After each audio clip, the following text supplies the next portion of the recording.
Union Finance Minister Sitaramanna ngasi Union Budget Estimate Lok Sabha amasung Rajya Sabhada animakta thamkhre.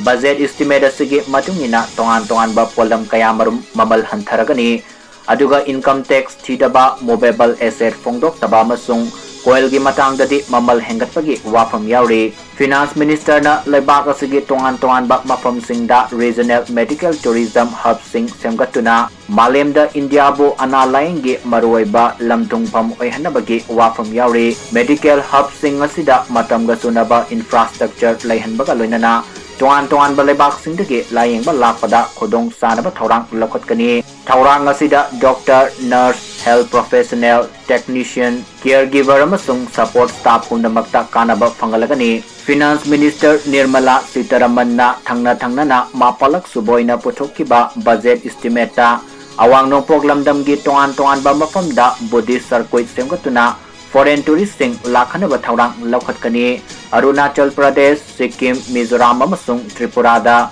Buddhist circuit semgatpana awang nongpok lamdamgi semitlon fagathanabagi sauna mateng oragani. Malemda Buddhist lining chatpa mioi million saungaga kunthra ka mga leiba maramna nauna sengbat kadoriba Buddhist circuit singda toina lakpagi khodong saba phanganbaga loinana semitlon gi fibam fagathanba ngamlagani. Budget estimate asida mamal hantha halagani hainariba singde cancer lying bagi hidak sing khongop energy transition equipment sound gi polam microwave oven TV equipment camera video game sanana bagi macha coffee overseas tourism package amasung foreign education na chingbani. Income tax thibagi matangda aran ohoi tawba singdagi sada sama hengana tax lawbagi wafam budget estimate asida yauri. Movable asset loss sinduna thambagi matangdasu ahenba tax lawgadori. Income tax thiriba mioi singidamak new income tax act April amadagi sanaba horagani.